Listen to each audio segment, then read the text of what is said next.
આપણે અગાઉ 2 × 2 Chris cross method વિશેની વાત કરી, જે આસાનીથી આપણે કોઈ પણ સંખ્યાનું મલ્ટીપ્લાય કરી શકીએ છીએ. તે જ રીતના આજે આપણે 3/3 મીન્સ કોઈ પણ 3 × 3 નંબર આપેલા હોય તેને ક્રિસ ક્રોસ મેથડથી કઈ રીતના મલ્ટીપ્લાય કરશું, જે આસાનીથી આપણે સોલ્વ કરી શકીએ જ્યારે કોઈ પણ 3/3 નંબર આપેલા હોય ત્યારે. આપણે એક એક્ઝામ્પલ લઈએ એટલે તમને ખ્યાલ આવશે કે કઈ રીતના તે મલ્ટીપ્લાય કરવો. તમારે ખાલી 5 સ્ટેપ યાદ રાખવાના છે, એ પણ સાવ ઇઝીલી રીતના તમે તેનો મલ્ટીપ્લાય કરી શકશો. આપણે એક એક્ઝામ્પલ લઈએ અને તેના 5 સ્ટેપ કઈ રીતના સોલ્વ કરવાના છે તે આપણે જોઈએ.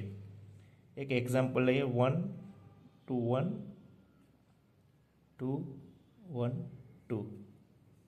આપણે આ 3/3 સંખ્યા આપેલી છે તેનો મલ્ટીપ્લાય કેવી રીતના કરશું તેના 5 સ્ટેપ જોશું. પહેલું સ્ટેપ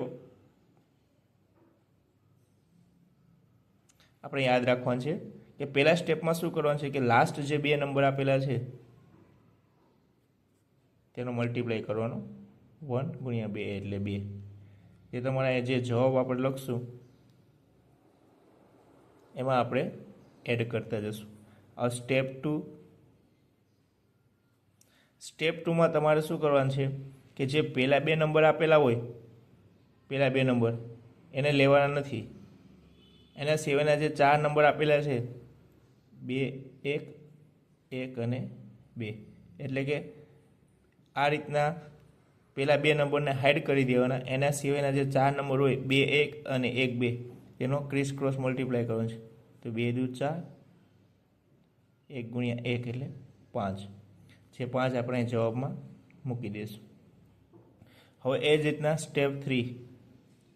તો સ્ટેપ 3માં આપણે યાદ રાખીશું કે આખી સંખ્યા લેવાની છે 1 2 1 2 1 2. હવે તેમાં યાદ રાખવાનું છે આપણે, મીન્સ ધ્યાન રાખવાનું છે, ઇઝી છે. પહેલાં 1નો 2 સાથે મલ્ટીપ્લાય, 2નો 1 સાથે આ રીતના ક્રિસ ક્રોસ, અને જે વચ્ચેની સંખ્યા છે તેનો વચ્ચેની સંખ્યા સાથે મલ્ટીપ્લાય.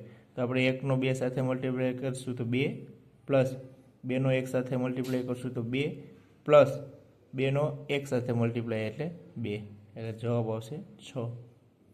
અહીંયા એક જ સંખ્યા છે એ ડાયરેક્ટ આપણે અહીંયા રાખી દઈશું 6. હવે આપણે સ્ટેપ 4 પર જશું.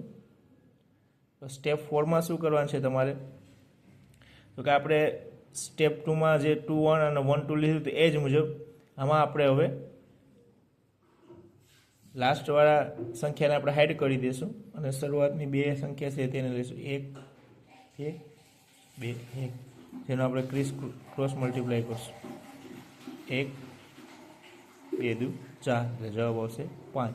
એ આપણે અહીં રાખી દઈશું 5. અને લાસ્ટ મેં સ્ટેપ 5 તે આપણે લેશું શરૂઆતના 2 સ્ટેપ. 1 × 2 એટલે જવાબ આવશે 2, જે આપણે અહીં એડ કરી દઈશું. એટલે આપણો ફાઇનલ આન્સર થશે 2 5 6 5 2. આ રીતના આપણે આસાનીથી કોઈ પણ 3 સંખ્યા આપેલી હશે તેનો મલ્ટીપ્લાય કરી શકીશું.